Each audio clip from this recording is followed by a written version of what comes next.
कोल्हापूर शहर आणि परिसरातील घरफोडीच्या गुन्ह्यांचा समांतर तपास करताना स्थानिक गुन्हे शाखेच्या पोलिसांनी यापूर्वी घरफोडीचे 32 गुन्हे दाखल असलेल्या सलीम शेख आणि त्याच्या साथीदारांना अटक केली होती.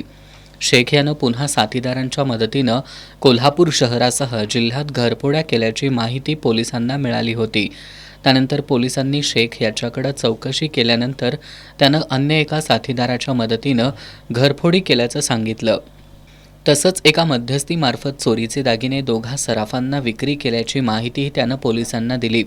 यानंतर पोलिसांनी सलीम शेख याच्यासह त्याचा साथीदार तौफिक शेख, चोरीचे दागिने विक्रीसाठी मध्यस्थी करणारा दस्तगीर मुल्ला आणि चोरीचे दागिने खरेदी करणारा सराफ उर्वा महालकारी आणि संतोष नार्वेकर अशा 5 जणांना अटक केली.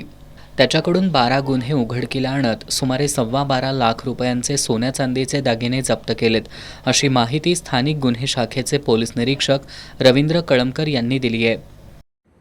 कोल्हापूर जिल्ह्याचे पोलीस अधीक्षक श्री योगेश कुमार गुप्ता साहेब यांनी कोल्हापूर जिल्ह्यामध्ये होत असलेल्या घरफोडीच्या अनुषंगाने स्थानिक गुन्हे शाखा तसेच पोलीस ठाणे यांना सदरचे गुन्हे उघडकीस आणण्याबाबत आदेशित केले होते. स्थानिक गुन्हे शाखेने यापूर्वीच आंतरराज्यीय आरोपी तौफिक शेख व सलीम शेख यांना ताब्यात घेऊन त्यांच्याकडून 32 घरफोडीचे गुन्हे उघडकीस आणलेले होते. त्याच आरोपीने आणखीनही घरफोड्या केलेल्या आहेत व त्यातील काही चोरलेला मुद्देमाल हा दस्तगीर मुल्ला यास विकलेला आहे, अशी स्थानिक गुन्हे शाखेचे अंमलदार अमोल कोळेकर यास बातमी प्राप्त झाली. सदर बातमीच्या अनुषंगाने दस्तगीर मुल्ला यास ताब्यात घेतले व त्याने त्याच्याकडे सदर आरोपी यांनी मुद्देमाल दिल्याचे कबूल केले. दस्तगीर मुल्ला याने दाखल गुन्ह्यातील चोरलेला मुद्देमाल हा उर्वा महालकारी व सोनार संतोष नार्वेकर यांना देखील दिल्याचे कबूल केले.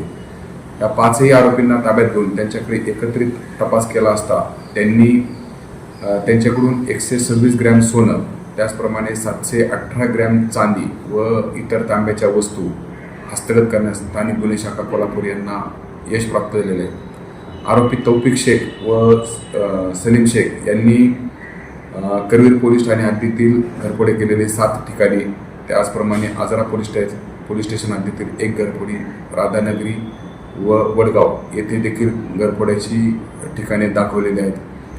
अशा रीतीने स्थानिक गुन्हे शाखेने आरोपी तौफिक शेख, सलीम शेख व मालमत्ता घेणारे 3 आरोपी अशा 5 आरोपींना ताब्यात घेऊन त्यांच्याकडून 12 गुन्हे उघडकीस आणलेले आहेत व 12 लाख रुपयाचा मुद्देमाल हस्तगत करण्यास स्थानिक गुन्हे शाखा कोल्हापूर यांना यश आलेले आहे. पोलीस अधीक्षक योगेश कुमार गुप्ता यांच्या मार्गदर्शनाखाली निरीक्षक रवींद्र कळमकर, उपनिरीक्षक शेष मोरे, अंमलदार अमोल कोळेकर, सुरेश पाटील, राम कोळी, विनोद कांबळे, रुपेश माने, सागर चौगले, सागर माने, विजय इंगळे, महेश पाटील, संजय खोत, संजय देसाई, राजू येडगे, नवनाथ कदम, सुशील पाटील, राजेंद्र वरंडेकर, सतीश सूर्यवंशी यांनी मिळून ही कारवाई केली.